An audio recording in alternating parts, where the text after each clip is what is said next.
The wind moved like a long sigh across the plains, lifting the dust in soft spirals around the cracked hooves of a weary mule. Its reins hung loose from a hitching post that hadn't been touched in weeks. The boards of the ranch house creaked under the weight of memory, as if the wood itself remembered the laughter that used to echo inside. Now, silence held dominion. He stood on the porch, boots scuffed, face carved by sun and time. A wide brimmed hat shadowed his eyes, but not enough to hide the loneliness tucked into every line of his skin. His name was Silas, though few use it now. Folks just called him the widower, as though his sorrow had replaced his first name. The morning began like most others. Feed the mule, chop a little wood, stare at the empty chair across the table as he drank his coffee lukewarm and silent. It had been 3 years since the fever took her. Clara and their baby girl. He hadn't spoken her name aloud in months.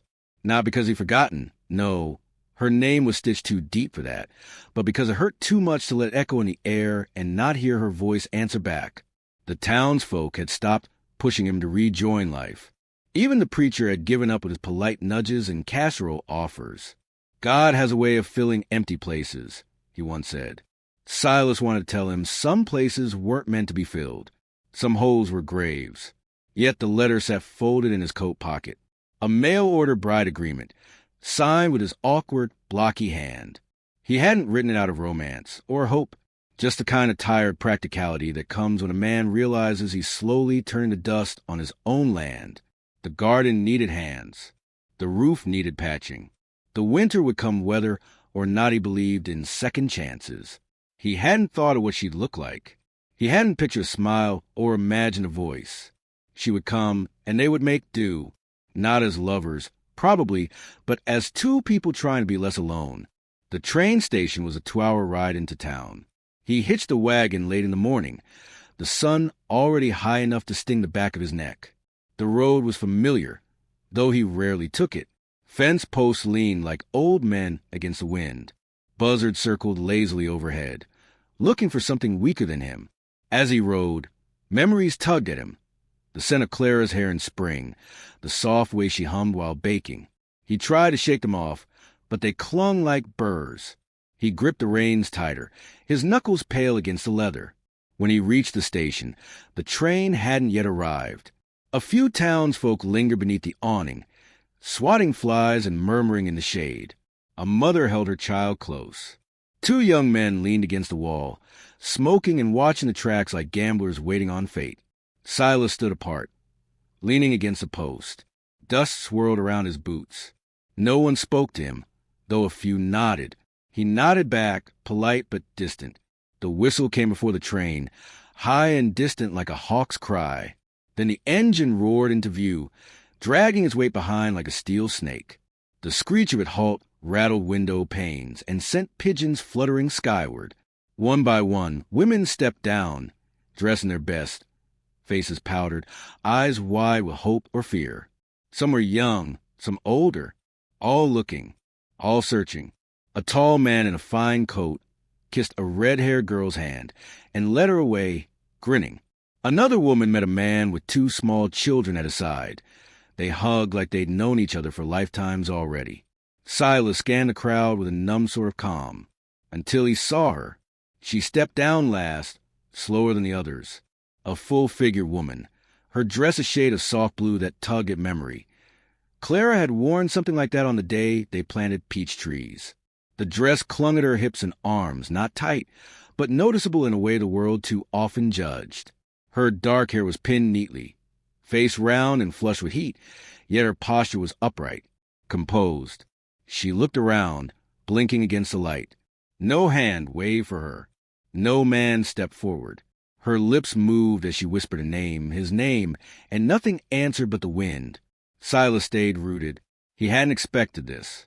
He wasn't sure what he had expected, but it hadn't been a woman whose presence took up space, not just physical, but something else. Something firm and unyielding. She did not shrink. The station master approached her, glanced at his list, and shrugged. "Guess your fella ain't here," he said. She nodded once, quietly. "Guess not." He watched her carry her own bag to the bench and sit, folded her hands over her lap like she was holding something in.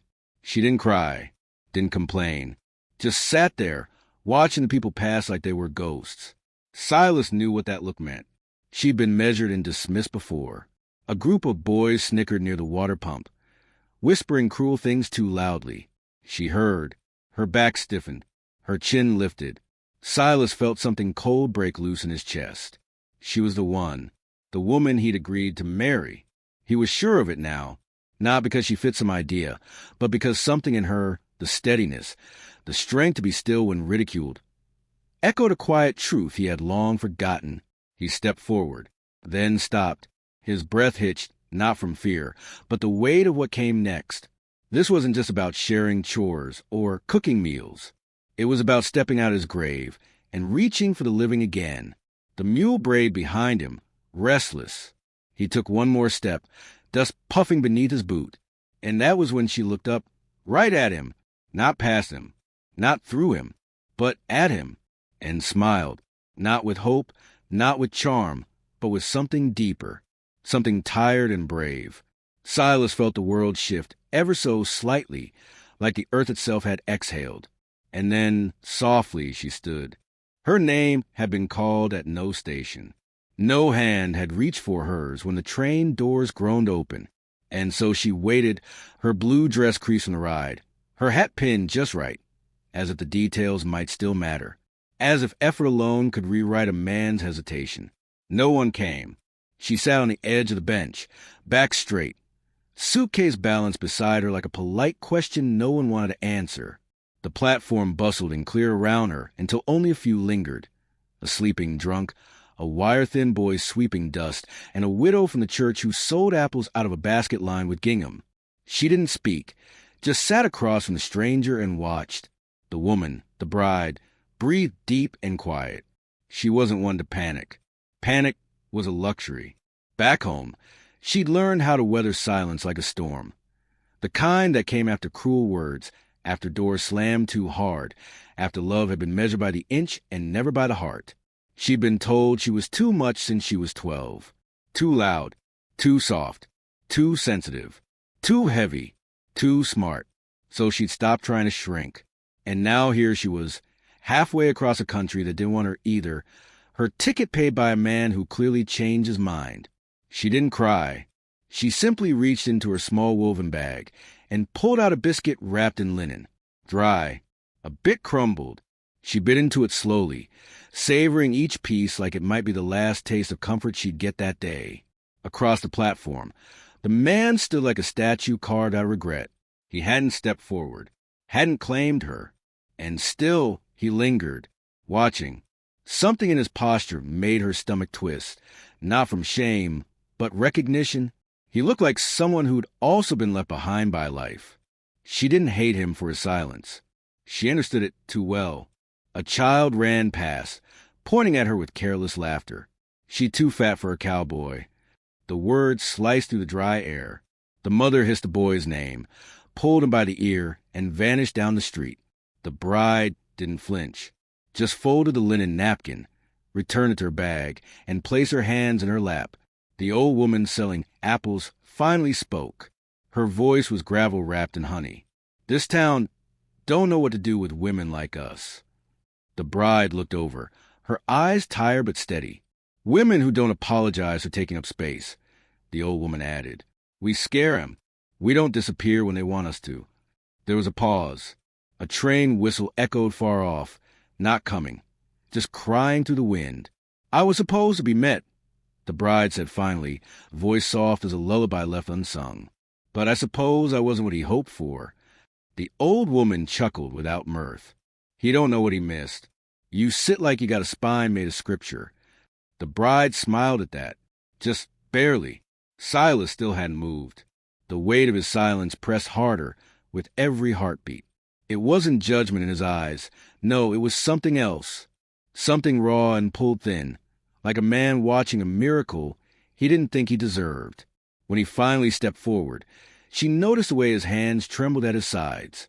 Not fear, guilt, maybe, or awe, or the heavy burden of a life that had already cost him too much. She rose slowly, not out of submission, but with dignity. He was taller than she expected, Older, too. Grief clung to him like smoke from an old fire, and still, something kind stirred beneath it. He opened his mouth, but no words came. She tilted her head. Did you come for someone? He hesitated. I think I did. I was the last one off, she said, not accusing. Just stating a fact the wind already knew. He nodded. They stood there in the pause, the kind of silence that asked both forgiveness and permission. I was told you'd written, she said. Said you needed help on a farm. Said you weren't looking for pretty. Just someone steady. I wrote that. And I'm not pretty, she added without self-pity. He swallowed hard. No, but you're real. The word hung between them, like a candle flickering in a storm. I came a long way, she said, voice firming. I have nothing back east. No family left. I was promised a place. Not comfort, just space. A room to live, maybe something grow. His voice was low, cracked from disuse. You'll have that. She studied him a moment longer, reading the spaces between his breaths. Then I'll stay the night, she said. One night. He nodded again. One night. As she picked up her suitcase, the old woman across the bench called out, Girl, like you don't need just a place. You need someone who sees you. The bride didn't turn, but her hand tightened on the handle. I'm not looking for rescue, she said once they reached the wagon. Don't want pity.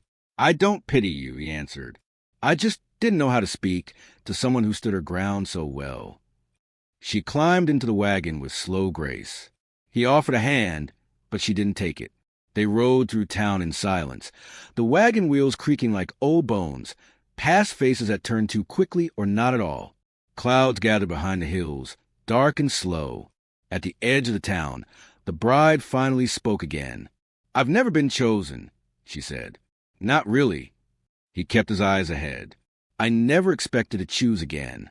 And then, softer, she said, But you're still here. The mule let out a bray as if an answer. They passed a field of sunflowers bent low by wind. Their golden faces turned from the coming dusk. Neither of them spoke again. But something unspoken began to stitch itself between them. Not love, not yet, but the small, stubborn thread of possibility. And behind them, on the bench where she'd waited, a folded letter fluttered to the ground. One she'd written weeks ago, addressed to a sister who never replied. The wind carried it away. The road home wound like a thread through the prairie, flanked by cottonwoods and brittle brush, their leaves whispering in the hush of dusk. The wagon rocked gently beneath them, its creaks and groans the only conversation for miles. She sat with her hands folded in her lap, eyes trained on the horizon, where gold turned slowly to ash. He held the reins loose in his hands, but his shoulders were tight beneath his coat, as if bracing for something he couldn't name. They hadn't spoken since the station. She could feel his thoughts, thick, hesitant things that moved like cold molasses through his veins. She didn't press. She knew the look of a man who'd spent years surviving himself. When the ranch came into view, it looked less like a home and more like something forgotten. The porch slanted to one side, one shutter hung loose, and weeds claimed the steps. The corral fence sagged in the corners. The barn leaned inward, like it was listening to the house breathe. Still, she said softly, You have land. He gave a small nod. Too much for one man. She stepped down before he could offer help. Her boots crunched the dry soil. The wind caught the hem of her skirt and pulled it sideways like a child begging attention. She stared up at the house and felt something shift in her chest. Not disappointment, not dread. Something quieter, a kind of kinship. It looked tired like her. He led her inside. The door creaked open to a room that smelled of wood smoke and years gone by. One chair, one plate on the table, a cold hearth. A thin layer of dust softened every edge. He cleared his throat. Haven't hosted in a while. I can see that. She said it kindly, not as a slight. He looked down, scratched his beard, and pointed down the hall. Room on the right. There's a bed. Water pump out back. She nodded once and carried her bag through the quiet. The floorboards groaned beneath her step. In the room, she found a modest cot neatly made, a small wooden chest in the corner, one blanket, folded with careful hands. She touched the fabric and imagined the woman who once smoothed it over someone else's sleep. When she came back out, he had a pot on the stove and a knife in his hand, peeling a potato with slow, deliberate strokes. "You don't have to cook for me," she said. He didn't look up, didn't know what else to do. She stepped past him and found the broom leaning in the corner. Without asking, she began to sweep, gently, in rhythm with the hush of wind outside. The dust lifted in small ghosts and settled again. By the time the stew began to simmer, the air felt less heavy. They ate in silence, sitting across from one another at the worn table. She noticed the way he chewed like it was work. He noticed the way she took small bites, chewing fully, eyes sometimes closed like she was tasting memory. When the bowls were empty, she took them to the basin and began to wash. "You don't have to do that," he said. "I want to." He stood behind her, uncertain. A long pause stretched between them. "You came all this way," he said at last. "I should have met you proper. At least said something decent." She rinsed the bowl and placed it on the towel. Then she turned. "You didn't have to say anything," she said. "You stayed. That's more than most."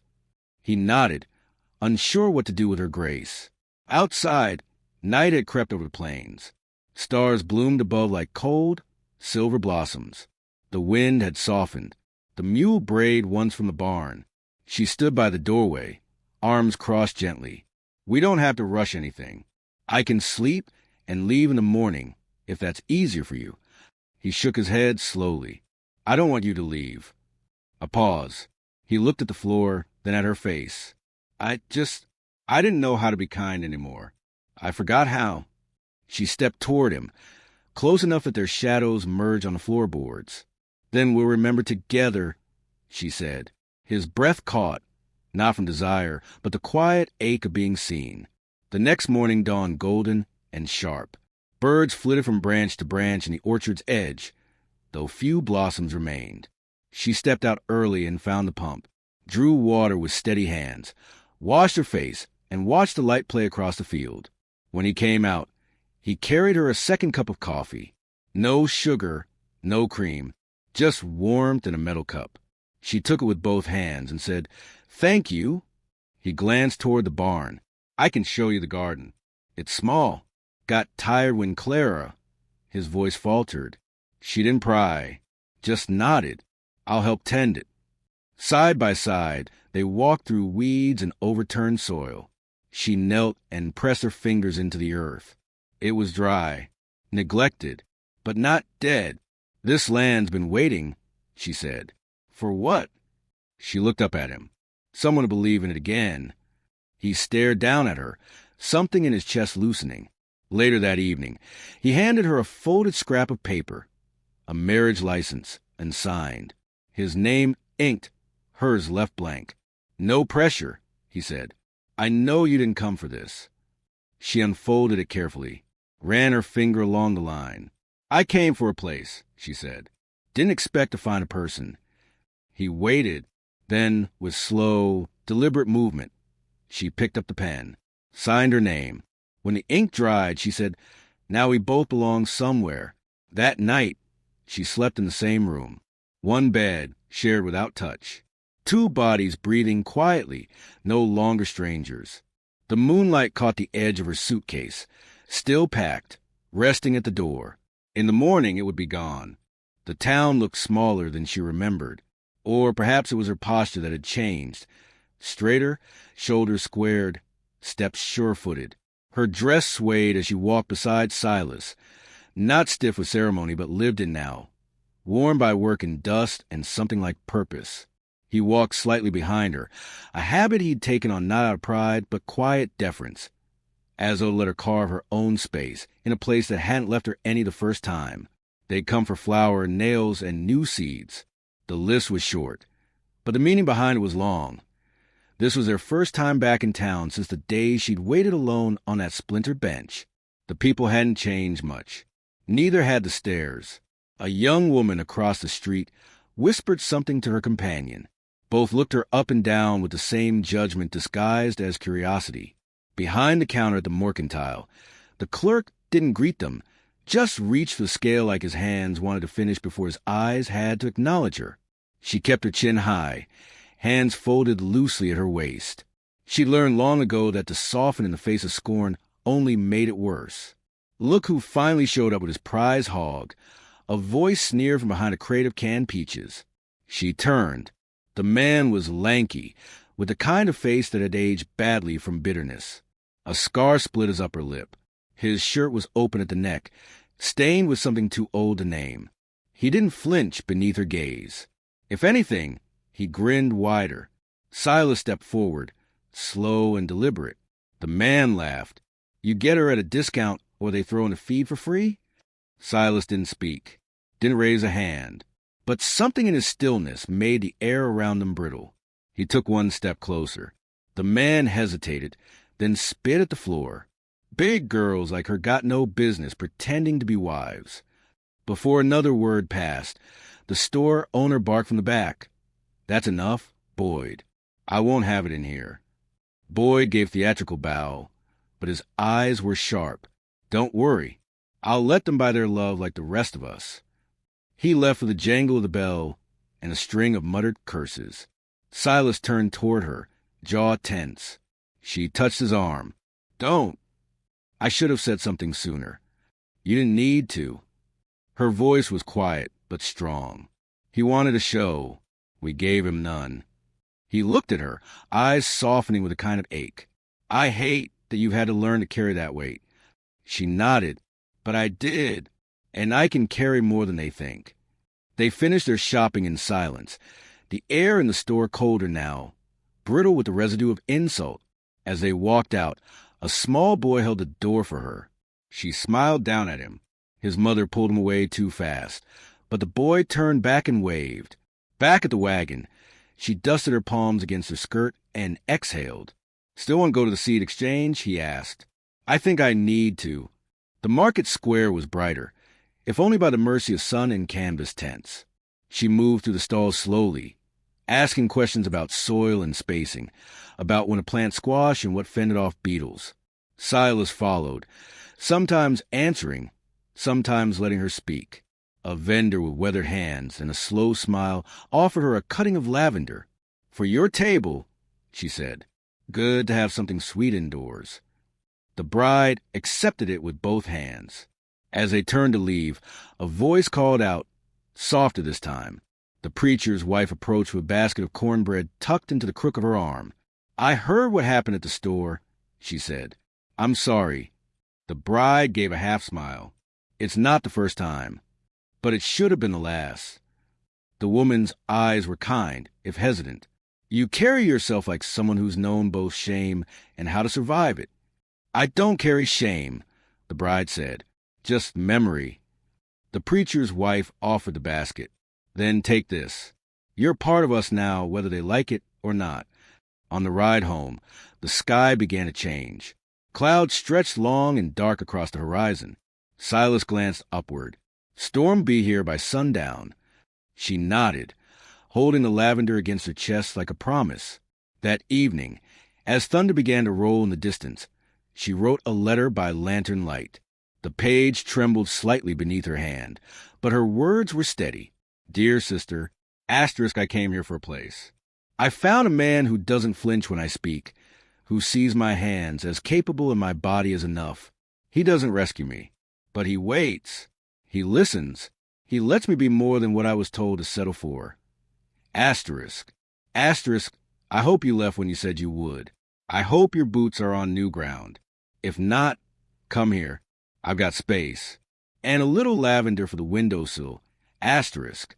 She signed it with her full name, not a nickname, not a shortened thing. Her name, whole and unshrinking. She sealed it and left it by the door for Silas to carry next time he went to town. The fire burned low, warm and gentle. She turned to the window. Out in the dark, the wind had picked up, and from the barn came a sound, a sharp crack, followed by the unmistakable scent of smoke. She moved before thought. The letter fell to the floor as she threw open the door, the night pressing against her like a wave of heat and fear. Smoke clawed its way into the sky, thick, black, and rising fast from a barn. Fire snapped and hissed in the dark like something alive and furious. Sparks leapt like wild insects into the wind. "Silas!" she called, already running toward the blaze, her skirts gathered in one hand, the other shielding her eyes from the bitter sting. He was already there, backlit by the growing flames, hauling open the barn doors with a grunt and a curse. The mule screamed inside, hooves striking wood. She saw the shape of Silas vanish into smoke. She didn't hesitate. She found a bucket by the trough and filled it until her arms shook. The water sloshed against her chest as she ran, breath ragged. She threw it at the fire, barely dimming the edge. Again. Her lungs burned, but she moved with purpose, not panic. He stumbled out with the mule in tow, coughing, face streaked in soot. The animal's eyes rolled white as it reared, but he held the rope tight. "We've got to get the others," he gasped. She didn't ask who. She turned back toward the doors. 2 goats remained, bleeding behind a haystack, their bodies trembling with fear. He tried to block her. "No, you stay back." She met his gaze, and there was something in her eyes that made him pause. "I didn't come all this way to stand by," she said. Before he could argue, she disappeared into the smoke. The heat wrapped around her like a vice, suffocating in close. She found the goats huddled in the far stall. She knelt low, speaking soft, steady words. Her hands moved calmly, tying makeshift leads from her apron. One of them bolted. She caught it, held it, breathed deep. She emerged moments later, staggering, soot smearing her cheeks, apron scorched and torn, but with both animals alive beside her. Silas caught her as she stumbled. They didn't speak, didn't need to. Together, they moved the animals to the far fence. Then he returned to the barn again, this time with his tools. Try and keep the fire from spreading. She followed, not to stop him, but to stand beside him, to show she would not leave him to burn alone. Neighbors began arriving, breathless from a storm wind and the orange glow against the sky. Buckets were passed. Shouts echoed. Water was flung. And through it all, she stayed close to Silas, her hands blistered but unwavering. When the flames finally fell back to smoke and wet ruin, the barn was half gone. The back wall collapsed. The roof sagged like a broken wing. But nothing, no life, had been lost. They stood in silence while others murmured and offered tools, scraps of wood, promises of help. He turned to her in the smoke-soft light. "You saved them." "We saved each other." He shook his head slowly, eyes glinting in the fire's afterglow. "I thought you'd run." "I almost did," she admitted. "Not from the fire. From believing I could belong somewhere." He swallowed hard. "I didn't ask for someone brave." She smiled softly. "But you needed her anyway."